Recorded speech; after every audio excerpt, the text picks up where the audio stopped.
दोस्तों, आप लोगों ने पिछले हफ्ता एक दिन से एक बात सुनी होगी कि बाबरी मस्जिद का जो केस है वो इंटरनेशनल कोर्ट में जाएगा। और ये बात क्यों चल रही है?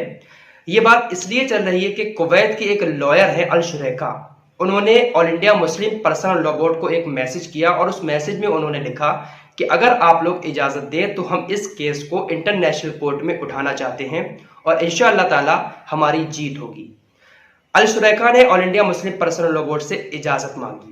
काफी टाइम गुजर गया, शिलान्यास भी हो गया राम मंदिर का, लेकिन all India Muslim personal law board ने अल शुरैका को, जो कुवैत के लॉयर हैं, उनको कोई भी जवाब नहीं दिया।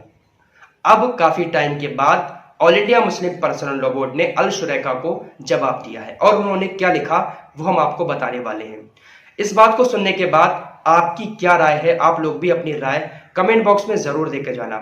हमारा काम है न्यूज देना, जैसी भी न्यूज हो हम आप लोगों तक पहुंचाएंगे। हम किसी की भावनाओं को ठेस नहीं पहुंचाना चाहते। अल शुरैका के मैसेज के जवाब में all India Muslim personal law board ने कहा कि डियर अल शुरैका, हमें आपका मैसेज मिला। आप जो बाबरी मस्जिद को लेकर बात कर रहे हैं, हम आपको स्पष्ट शब्दों में बताना चाहते हैं कि बाबरी मस्जिद के केस को जो आप इंटरनेशनल कोर्ट में ले जाना चाहते हैं, तो हम आपको बता दें कि बाबरी मस्जिद का केस कोई क्रिमिनल एक्ट नहीं है। ये एक सिविल मैटर है, ये हमारा घरेलू मैटर है, ये कोई क्रिमिनल एक्ट नहीं है। इसलिए हम इस केस को इंटरनेशनल कोर्ट में नहीं ले जाएंगे। दोस्तों, हम आप लोगों को बता दें कि क्रिमिनल एक्ट क्या होता है। जब किसी देश में कोई ऐसी एक्टिविटी होती है जहां पर क्रिमिनल एक्ट लगती है, तो उस क्रिमिनल एक्ट को आप इंटरनेशनल कोर्ट में उठा सकते हैं। तो जफरयाब जिलानी का कहना है, जो all India Muslim personal law board के हैं, उन्होंने कहा कि ये कोई क्रिमिनल एक्ट नहीं है, मस्जिद को तोड़ना कोई क्रिमिनल एक्ट नहीं है, इसलिए हम इस केस को इंटरनेशनल कोर्ट में नहीं ले जाएंगे। उन्होंने साफ तौर पर इस बात से इनकार कर दिया।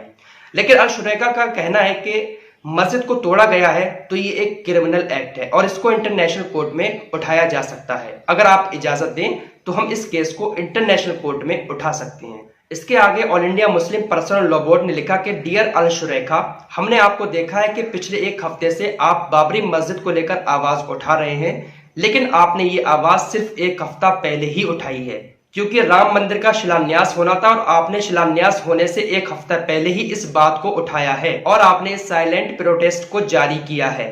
लेकिन बाबरी मस्जिद को लेकर हमने 28 साल तक केस लड़ा। 1992 से लेकर 2019 तक अकेले हम लोगों ने इस केस को लड़ा। तब आप लोगों ने अपनी प्रतिक्रिया क्यों नहीं जाहिर की? तब अरब देशों ने इस पर कोई आवाज क्यों नहीं उठाई? आप लोग सिर्फ एक हफ्ता पहले ही क्यों जागे हैं? All India Muslim personal law board के जफरयाब जिलानी ने इतनी बात कहकर अपना पल्ला झाड़ लिया। इसके बाद जफरयाब जिलानी ने कोई भी बात नहीं की। जफरयाब जिलानी के इस रिप्लाई के बाद अल शुरैका, जो कुवैत के लॉयर है, उन्होंने एक ट्वीट किया और जफरयाब जिलानी की इस बात को लेकर एक ट्वीट करते हैं और कहते हैं, डियर जफरयाब जिलानी साहब, आपने जो बातें लिखी, क्योंकि मैं अब फैसला आप लोगों पर नहीं इंडिया के मुसलमानों पर छोड़ता हूं कि मैं इस केस को इंटरनेशनल कोर्ट में ले जाना चाहता हूं और मैं उन फरीकों से इजाजत मांग रहा हूं कि इस केस को इंटरनेशनल कोर्ट में ले जाया जाए और इंटरनेशनल कोर्ट में ले जाने के बाद मैं खुद इस केस को लड़ना चाहता हूं, पर इस केस को लड़ने से मुझे रोका जा रहा है और रोकने वाले कोई और नहीं, जो बाबरी मस्जिद की पैरवी कर रहे थे, उन लोगों ने मेरा रास्ता रोक दिया है और मेरे मनोबल को तोड़ने की कोशिश कर रहे हैं। अल शुरैका का यह साफ साफ कहना है कि मुझे रोका जा रहा है इंटरनेशनल कोर्ट में इस केस को लड़ने के लिए। और कौन रोक रहा है? उन्होंने कहा कि बाबरी मस्जिद की जो पैरवी कर रहे थे, जो केस लड़ रहे थे, वही लोग मुझे ये केस लड़ने से रोक रहे हैं। उन्होंने एक ट्वीट सार्वजनिक तौर पर किया, सबको ये दिखाया इस ट्वीट को करने के बाद, और लगातार वो ट्विटर पर यह बात कह रहे हैं कि अगर मुझे इजाजत मिले तो मैं इस केस को इंटरनेशनल कोर्ट में लड़ना चाहता हूं। फिलहाल जफरयाब जिलानी ने साफ कह दिया कि हम इस केस को इंटरनेशनल कोर्ट में नहीं ले जाना चाहते हैं। और एक बात आप लोगों को बता दें कि शिलान्यास वाले दिन all India Muslim personal law board की तरफ से जो ट्वीट किया गया था, जिसमें उन्होंने कहा था कि बाबरी मस्जिद थी और बाबरी मस्जिद ही रहेगी, उस ट्वीट को भी डिलीट कर दिया गया है। All India Muslim personal law board ने उस ट्वीट को डिलीट कर दिया। और इस ट्वीट को क्यों डिलीट किया गया, इस बात का जवाब जफरयाब जिलानी ने आज तक के एक इंटरव्यू में दिया। जफरयाब जिलानी ने कहा कि हमने उस ट्वीट में एक चीज ये लिख दी थी कि ये फैसला जो है ये बहुत ही ज्यादा शर्मनाक है, लेकिन हम ये भूल गए थे कि सुप्रीम कोर्ट का फैसला है और हम सुप्रीम कोर्ट के फैसले को शर्मनाक नहीं कह सकते।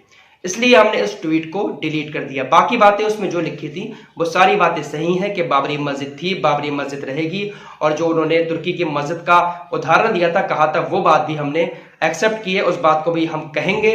लेकिन हमने इसलिए ट्वीट डिलीट किया कि हमने उसमें सिर्फ एक लफ्ज ये लिख दिया था कि यह फैसला बहुत शर्मसार करने वाला है। इस वजह से उस ट्वीट को डिलीट करना पड़ा। अब इस पूरे मैटर पर आप लोगों की क्या राय है? क्या all India Muslim personal law board को इस केस को इंटरनेशनल कोर्ट में ले जाना चाहिए, या फिर जो सुप्रीम कोर्ट ने फैसला कर दिया है हम सभी को उसी फैसले पर कायम रहना चाहिए? आप सभी लोग अपनी राय कमेंट बॉक्स में जरूर